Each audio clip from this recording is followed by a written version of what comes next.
Arthur Lost and Found by Marc Brown. "What are you supposed to be?" asked Arthur.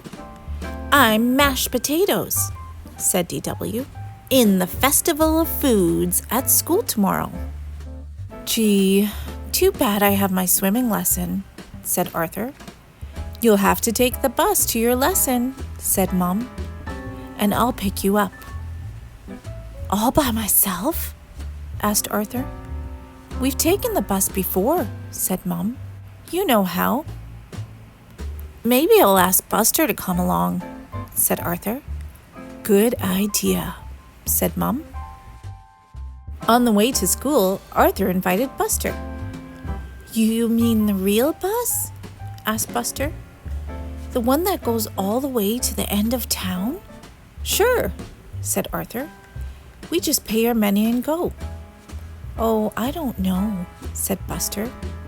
"I heard about this guy who got on the bus and it just kept going and going."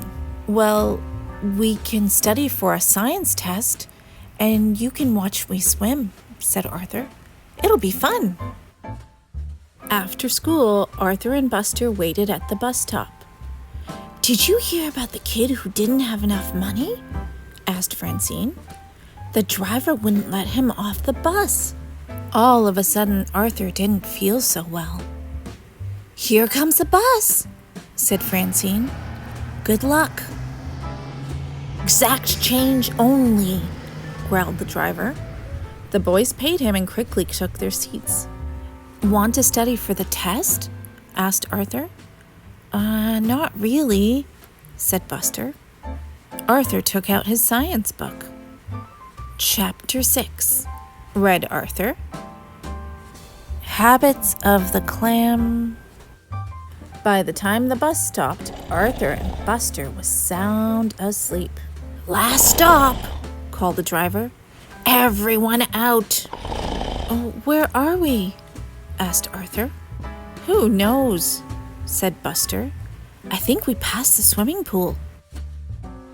"I've never seen this part of town before," said Buster. "I think we're lost." "Maybe we can find a police officer," said Arthur. "Wait," said Arthur. "There's a place with a phone." But the telephone had a sign on it. "Sorry, it's been broken for weeks," said the man behind the counter. "Oh, I'm hungry," said Buster. "I always get hungry when I'm scared." "No, you're always hungry," said Arthur.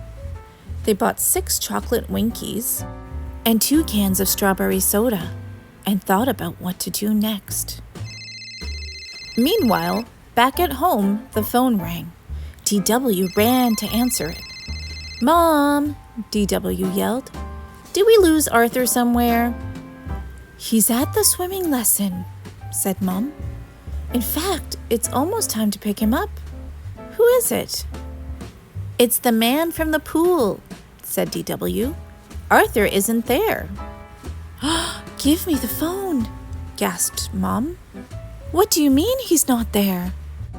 "If Arthur's lost," said DW, "can I have his room?" Arthur and Buster finished their snacks. Then Arthur got an idea. "Let's go back to the bus stop and try to get a bus home," said Arthur. "Great idea," said Buster. "Can you loan me some money for the bus? I spent all my money on Winkies." "Sure," said Arthur. But when Arthur reached into his pocket, it was empty. "Oh no," said Arthur. "I spent all my money on strawberry sodas." "We're doomed," said Buster. "Let's go to the bus stop anyway," said Arthur. "Maybe we can talk to the bus driver." Arthur and Buster raced to the bus stop. The bus was just pulling away. "Oh no," said Arthur. "Wait, wait," he called. The bus squeaked to a stop. "What do you kids want?" asked the driver. "We're lost," Arthur explained. "We were supposed to get off at the pool, but then we fell asleep and we spent all of our money on Winkies. Now we can't get home, and I'm really, really sorry." "Hey, kids," said the driver. "I've heard enough. Happens all the time." "Really?" asked Arthur. "Hop on," said the driver. "By the way, my name's Sam." "I'm Arthur. He's Buster.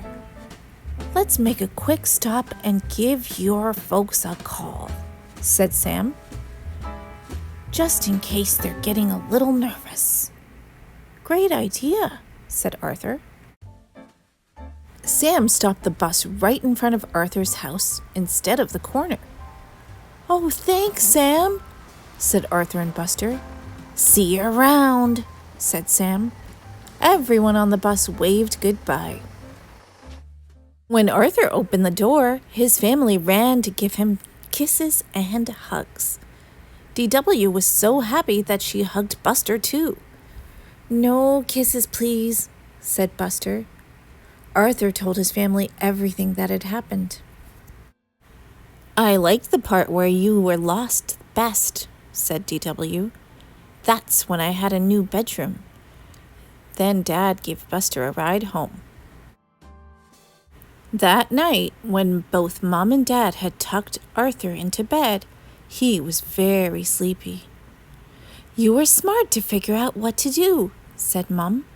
"We're very proud of you," said Dad. They kissed Arthur goodnight and turned off the light. Suddenly, the door burst open and the light went on. "What's going on?" said Arthur. "I'm making sure you're not lost again," said DW. "Good brothers are hard to find." Arthur yawned. "So are good sisters," he said. "Good night, DW." The end. Thank you for listening. If you like this story, please give it a thumbs up. And if you want to hear more stories, please subscribe to the Storytime channel. Have a great day.